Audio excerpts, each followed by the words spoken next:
First I will give a short account of his life, which actually you can get from books. There is no need to. But even then, he came from a distinguished family in Bengal.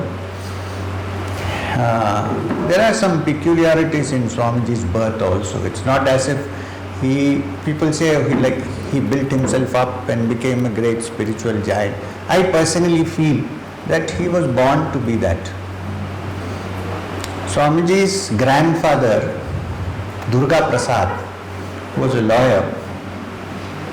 As soon as he had his first child, he walked away from home, became a sannyasin and never came back.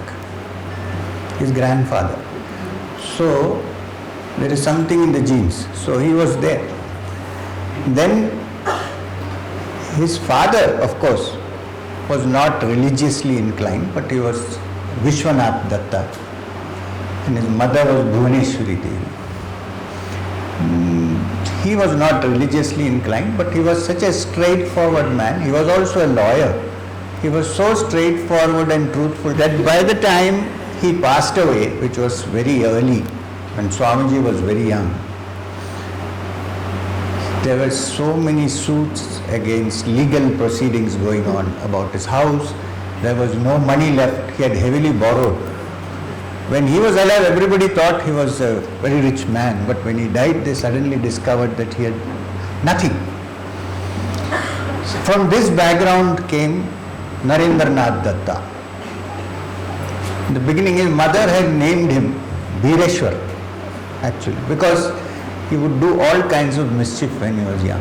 It was really, she said, I prayed to Shiva to send me somebody like him, and he has sent me one of his ganas, ghosts. He was a very mischievous young boy.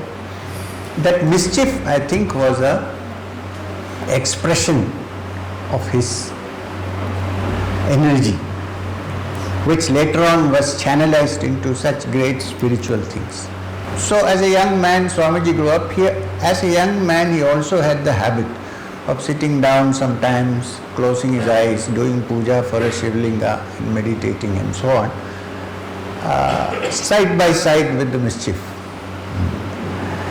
And at one time, he would not even eat food if it had touched something that is non-vegetarian. And his father used to say that his ancestors used to eat oysters and snails, and this fellow is not eating anything. So, this was Swamiji. He had one part of his mind which was very, very clear, which was he questioned everything. He asked questions.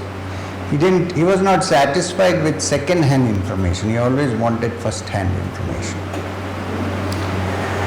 So, as he grew up, he went to college, he met many people. He was seriously interested in finding out if there is any truth behind this, what we see around us in this world. So in that interest, he joined the Brahmo Samaj. He used to sing well. He used to play the tabla. I don't know if you have gone to any of the Ramakrishna Mission centers, including Belur Math, where the Arati is sung in the evening. That Swamiji was an accomplished singer and tabalchi. It's clear from the fact that the Arati which is sung, Khandana Bhavabandhana, Jagabandhana, this, in Bengali it's not sung like this. Khandana Bhavabandhana, Jagabandhana. So when this is sung, it was actually written and tuned in Drupad by Swamiji himself. That's the one that they sing everywhere. So, he was a talented boy, talented young man. So he finished his education. He was finishing his education. And as a young man, whoever he met, he used to have one question. He went to Rabindranath Tagore's grandfather, Devendranath Tagore, who was considered to be a Raja, and asked him one day in the steamer, do you have any spiritual experience? Or are you just talking, and do you have any spiritual experience? So he couldn't get satisfactory answers from anybody. One day, he went to sing in a friend's house. And there, for the first time, he saw Ramakrishna Paramahansa. He looked at him. They were poles apart in the sense that he was an educated young man. Educated Bengal, as they used to call it. And here was an illiterate village priest who started his life doing puja for Bhadrakali in Dakshineshwar temple. But when Swamiji saw him as a young man, he was impressed by the fact that here was an unpretentious man who sang. When Swamiji sang, he went into ecstasy. And he wondered, what is this ecstasy? What is he feeling when he is away from this surroundings? This thought kept occurring to him. One day he decided to go to Dakshineshwar. You know that in Dakshineshwar, if you enter the temple on the gate, if you go, before you enter the main gate, on the right side, if you are facing the temple gate, there is a small room where Sri Ramakrishna used to stay. If you go there, you will still see it. There are two cots there. One is for meditation and one is for sleeping. It's a good warning. When you try to meditate, don't meditate on the bed on which you are sleeping. Because instead of Samadhi, you will get Shushupti. You will fall asleep. It's proved thing. Sri Ramakrishna used to have a small bed where he meditated and a small bed where he slept, and both were covered with mosquito nets. Because in Calcutta, around the Hooghly river, mosquitoes are so big they may carry away sometimes. So he went to see him. I was alone. First visit. As soon as he went in, Sri Ramakrishna welcomed him as if he was a long lost known friend, come from somewhere. He called him, sit near, what's your name? Where have you come from? Who's your father? And then he said, come, I want to take you somewhere. And he took him behind a screen near the river on the, I think, western or eastern side, I'm not sure. So he took him behind the scene, and then he suddenly started weeping and holding his chin and patting and saying, where did you go all these days? I have been waiting for you. Swamiji said, where have I landed? He doesn't know me from Adam. He said, where are you? Why haven't you come? I was waiting for you. Why are you hiding this? So Swamiji kept quiet. He said, my name is Narendranath and all that, and tried to. And then he fed him some sandesh and sent him home. Come again, he said. Swamiji, when he left, when he heard him saying come again, he said, I will never come here. This man is crazy, there is no question.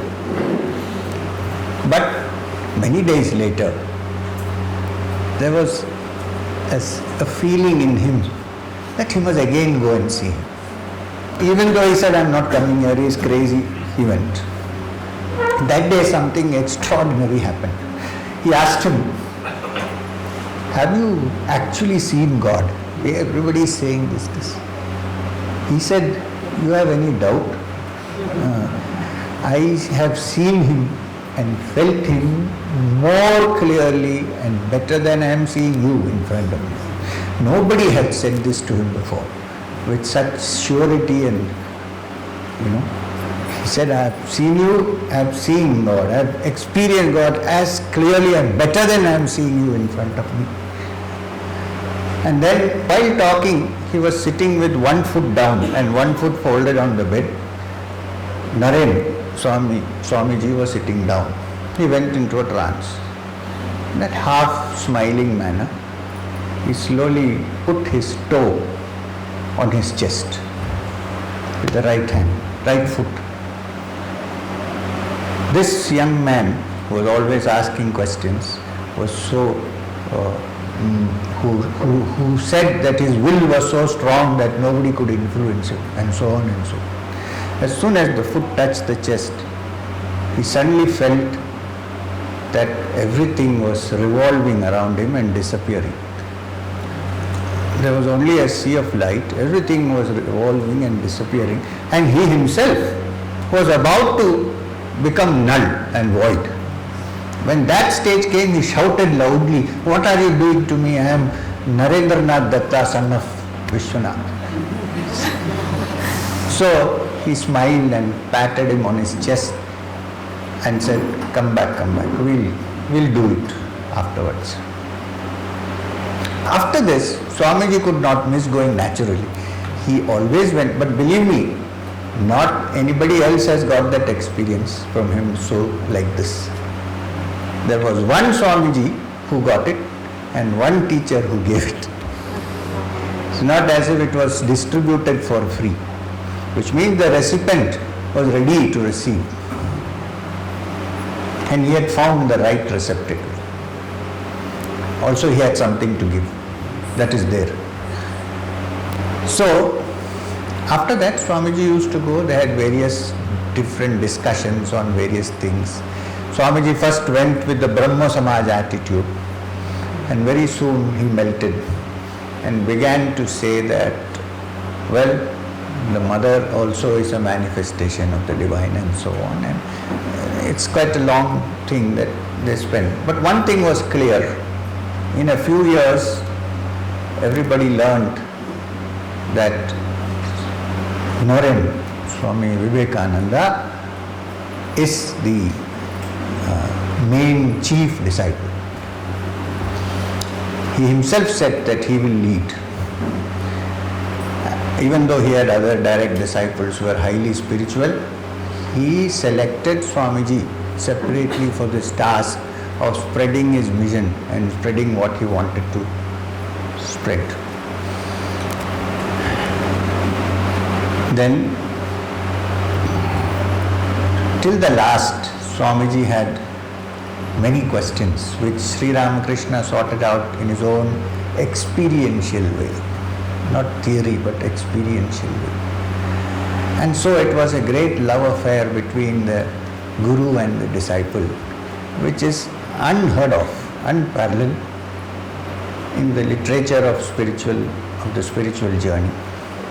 In fact, if Naren didn't turn up, Ramakrishna used to walk up and down saying, what happened to Naren? He hasn't come.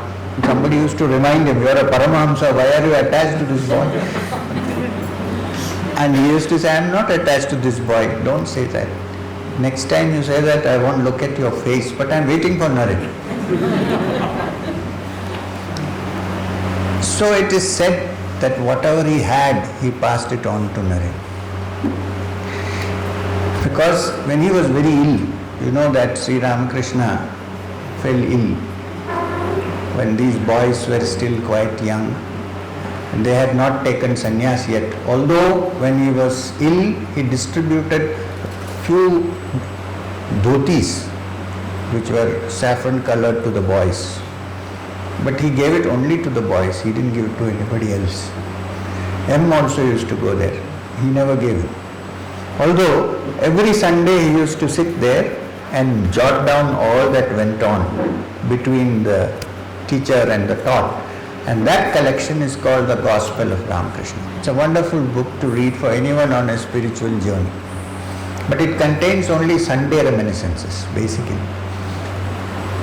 Because throughout the week he was teaching in the college.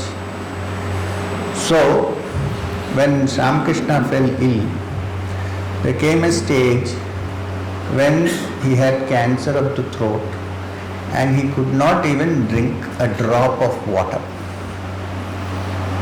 One day Swamiji, feeling very bad about this and sad, he always had a heart that melted at everything, even though he looks like that. He said to him, one prayer you give, you pray to the Divine Mother Kali. I know that whatever you say, she'll listen to you. Just pray once. Just give me enough strength and energy to be able to eat a little food. Just make that prayer for my sake. I know you have always said, I won't pray for myself. So Sri Ram, because Naren said, he said, okay, I'll do that. He closed his eyes and went into a trance. He came back and he looked at Naren and said, Sala, next time, I used to talk like that, very rusty. Next time, I will not listen to anything that you say. Because I just now asked the mother what you had asked me to ask, and she said, how can you be so foolish? Isn't it enough that you are eating through all these mouths around you? Has it to go only through this mouth? Means he had no special identification with his own self. Anyway, during that time, one day, Swamiji was meditating deeply under a tree in the Kausipur garden house where Ramakrishna was lying. There he entered into a very deep spiritual trance, Samadhi. Very, very deep. And for the first time, he thought he had entered the state which is considered in yogic terms as the ultimate. Somebody went and told Thakur that Naren has been for 3 hours in Samadhi, he is not coming out. He said, he'll come. Then he woke up. He went to him. He called him. What happened? He said, I was deeply in Samadhi and became one with the universal being. I would love to remain in this state forever and forever. He said, again he called him Sala. He said, this, what I have taught you so many years, that you would like to selfishly sit and enjoy the bliss of Samadhi. I thought you will be like a banyan tree under whose shade so many living beings will take refuge. And then he said, this what you experience today is over for the time being. I have locked it and I am keeping the key. When you have done your work, I will give you back your key.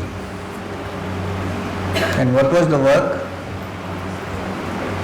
Sarva bhuta hite rata. As said in the 12th chapter of the Gita, the foremost qualification for a human being to be called a bhakta according to Krishna in the 12th chapter is he should be first sarva bhuta hite rata, one who has the welfare of all living beings in his heart. And Swamiji moved towards that with full force. In fact, when Swamiji went abroad and came back, some of his Guru Bhais began to complain, saying that all this is newfangled, you have got it from the West. Thakur never asked us to do that. He only wanted us to go into Samadhi and enjoy. What is all this that you are doing? Swamiji said to them, if you think you know what he wanted, then you please take this Velumat and run it for yourself. I have no interest. I am not doing it for my personal fame or anything of that kind. He went inside, went back to his old kaupin which he used to wear when he was wandering, took a kamandalu in his hand and said, here I go. You take care, you do what you want. You know what he said properly. So why are you asking me now? You do it. So they went behind him and said, Dada, we were just discussing the matter. You don't have to go like that. And he said, yeah, I know you're discussing, and came back. Now this again is a sign of a egoless person. He wants to go and then they say, come back, he came back.